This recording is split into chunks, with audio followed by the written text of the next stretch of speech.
Throughout the year, we like to reach out to Quebec-based media ahead of those teams coming to Center 200. We don't see them a lot, so it's nice to get to know them a little bit. We've reached out to Nicolas Mercier, who covers the Rouyn-Noranda Huskies for the Sur La Bande podcast and Sur La Bande website. Nicolas, as we talk, Rouyn-Noranda leads the West Division. They had a strong team last year. Are people a little surprised how strong they've been this year? Things that seem to be going good for the Huskies.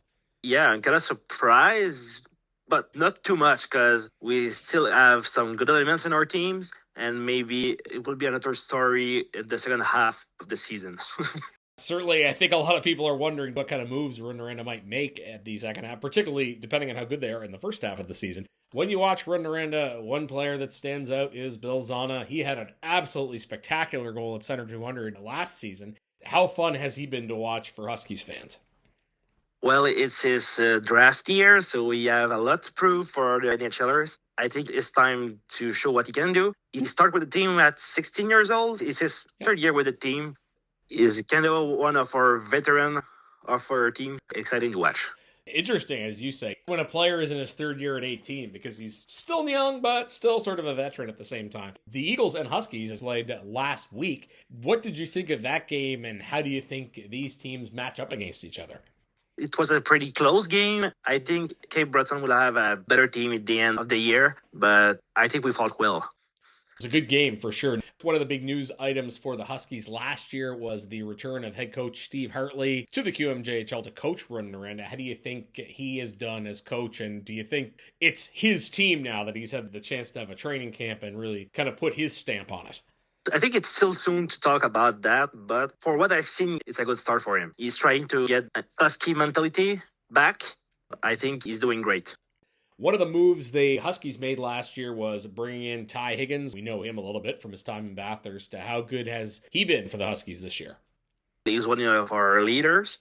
Ty Higgins is used at every sauce. He's a really good defensive player with a great shot.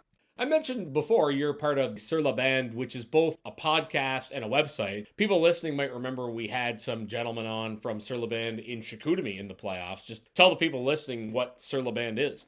Sur La Bande is a podcast, and I'm part of a project. We are writing articles for some teams. We are trying to cover all the QMJHL, but we don't have many people from Maritimes because we don't have a lot of people that can speak English. Sure.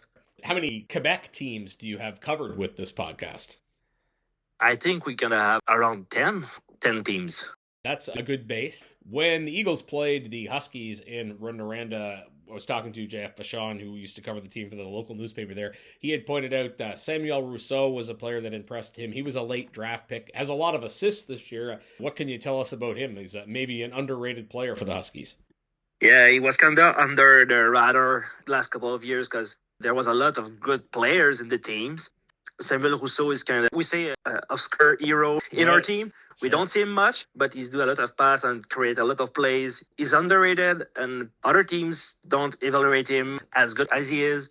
So it's a good card to have in our team. Talking to Nicolas Mercier, who is covering the Rouyn-Noranda Huskies for Sur La Bande. I don't say that as well as he does in French, Sur La Bande. But the Huskies coming in on Wednesday, October 30th. For Eagles fans, what should they look forward to? Look for young players like Lars Steiner. Is really fun to watch. Look out for Antonin Véro. Watch for our veterans that maybe we will see in other teams after Christmas break. Cape Breton and Rouyn-Noranda are kind of close in talent evaluating. It's a very competitive game at the last time, and it's funny because the Huskies, they only come here once, but if they are a team that ends up trading some of their veterans, we might see some of these guys down the road wearing another jersey. Great insight on what's going on in Rouyn-Noranda. Nicolas, thanks for this, and enjoy the rest of the season. Thanks a lot. That is Nicolas Mercier. He covers the Rouyn-Noranda Huskies for the Sur La Bande podcast/website in the province of Quebec. They don't have every team covered, but they're working on it. You're listening to the intermission of Celtic Kubota, Cape Breton Eagles Hockey, 1270 CJCB.